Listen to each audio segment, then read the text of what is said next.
চটপটে কোনো খাবার খেতে ইচ্ছে করলে সবার আগে যেন ফুচকার কথাই মনে পড়ে যায়। আসসালামু আলাইকুম, আফরিন কুকিং লাইফস্টাইল থেকে বলছি। আজকে খুবই সহজে একটি মাত্র মশলা দিয়ে তৈরি করব ইনস্ট্যান্ট ফুচকা। চলুন শুরু করা যাক। ফুচকা তৈরির জন্য প্রথমে যেটা করব সেটা পেঁয়াজ, ধনেপাতা, কাঁচামরিচ একসাথে কুচিয়ে নেব। এটাকে প্রথমে কুচিয়ে নিলে কাজ অনেকটাই সহজ হয়ে যায়।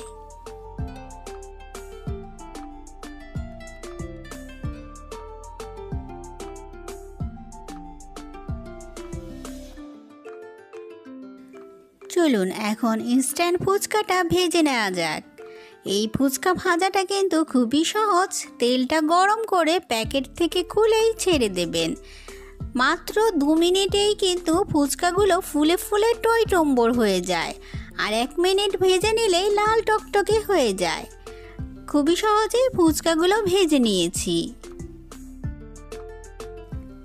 1 কাপ ডাবলিকে লবণ আর একটু আদা রসুন দিয়ে সেদ্ধ করে নিয়েছি। সাথে একটা বড় সাইজের আলুকে সেদ্ধ করে একটু চটকে নিয়েছি। কুচি করে যে রেখেছিলাম পেঁয়াজ, ধনেপাতা, কাঁচামরিচ সেটা দিয়ে দিচ্ছি। ওই যে বলেছি একটি মাত্র মশলায় রাঁধুনি চটপটি মশলা, ওখান থেকে দিয়ে দিচ্ছি প্রায় 4 টেবিল চামচ। পরিমাণ মতো সাদা নুন, সাথে দেবেন তেঁতুলের কাঠ, একটু দিয়ে দেবেন লেবুর রস। তেঁতুলটাকে ভিজিয়ে রেখে আঁশ আর বিচি ফেলে যেটা নেওয়া হয় সেটাকেই বলা হয় তেঁতুলের কাঠ। এখন সব কিছু খুব ভালো করে একটু মিশিয়ে নেবেন।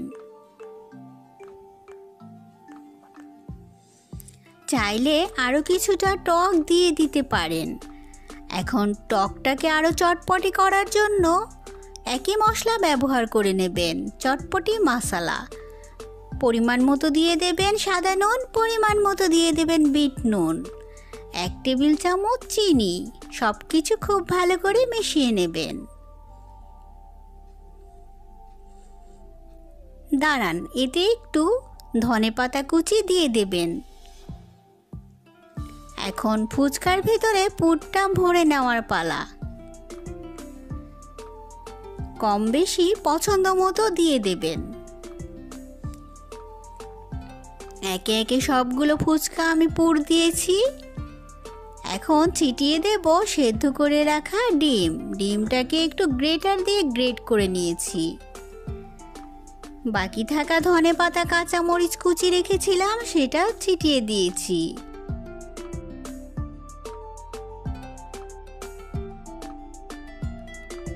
এখন তেঁতুলের কাঠে দিয়ে দেব একটু লেবু। এখন কিন্তু খাওয়ার পালা। বেশি করে টক আর কাঁচামরিচ দিয়ে খেয়ে নেবেন। যদি সহজ রেসিপিতে আমার এই ইনস্ট্যান্ট ফুচকা ভালো লেগেছে অবশ্যই বাড়িতে বানিয়ে নেবেন। চাটপাটা চটপটি খেতে ইচ্ছে করছে কিন্তু কোনো ঝামেলায় যাবেন না, এরকম কোনো আশা করলে এই রেসিপিটা আপনার জন্য। চলুন শুরু করি। প্রথমে মেজারমেন্ট কাপের 1 কাপ ডাবলি নিয়ে নিচ্ছি। এটাকে ভালো করে ধুয়ে ভিজিয়ে রেখে সেদ্ধ করে নিয়ে আসছি। সেদ্ধটা করেছি লবণ আর একটু হলুদ দিয়ে। দেখুন কেমন করে সেদ্ধটা হবে। সম্পূর্ণ সেদ্ধ হবে কিন্তু দানাগুলো আস্ত থাকবে। মূল প্রসেসে চলে যাচ্ছি। যা যা লাগবে নিয়ে নিয়েছি ধনেপাতা আর পেঁয়াজ। ধনেপাতা, পেঁয়াজ, কাঁচামরিচ সব কিছু একসাথে কুচিয়ে নেব।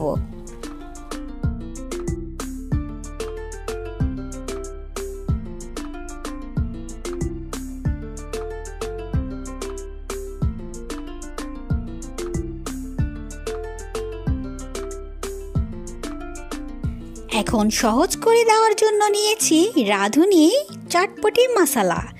এটা কিন্তু আপনার চটপটি বানাতে একেবারে সহজ করে দেবে। সেদ্ধ করা ডাবলিতে প্রায় 4-5 চামচ দিয়ে দেবেন। আচ্ছা, টেস্ট বুঝেই দিয়ে দিন। এই মশলা কিন্তু অনেক ঝাল, তাই একটু বুঝে দিয়ে দেবেন।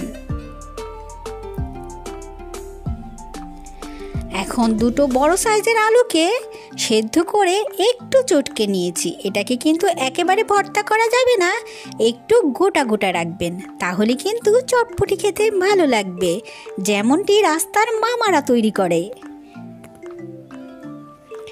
এখন ধনেপাতা, কাঁচামরিচ আর পেঁয়াজ কুচি থেকে কিছুটা দিয়ে দেব। নিয়েছি তেঁতুলের কাঠ।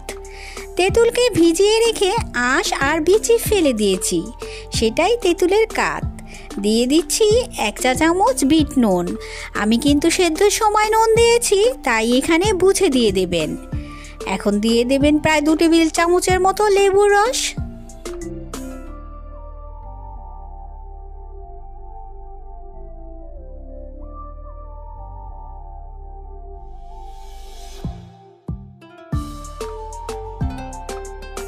পরিবেশনটা দেখে নিন।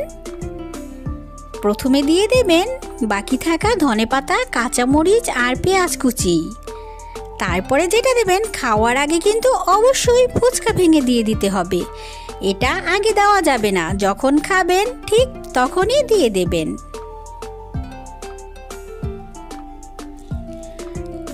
দিয়ে দেবেন সেদ্ধ করা ডিম। একটা গ্রেটার দিয়ে গ্রেট করে দেবেন, চাইলে হাত দিয়ে চটকেও দিয়ে দিতে পারেন। বাকি থাকা তেঁতুলের কাঠ উপরে দিয়ে দেবেন।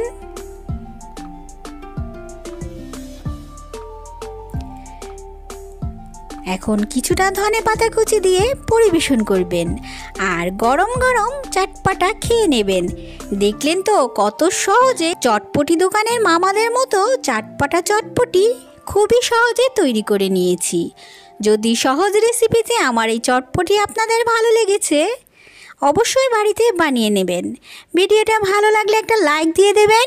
চ্যানেলে নতুন হলে সাবস্ক্রাইব করার অনুরোধ রইল। আল্লাহ হাফিজ।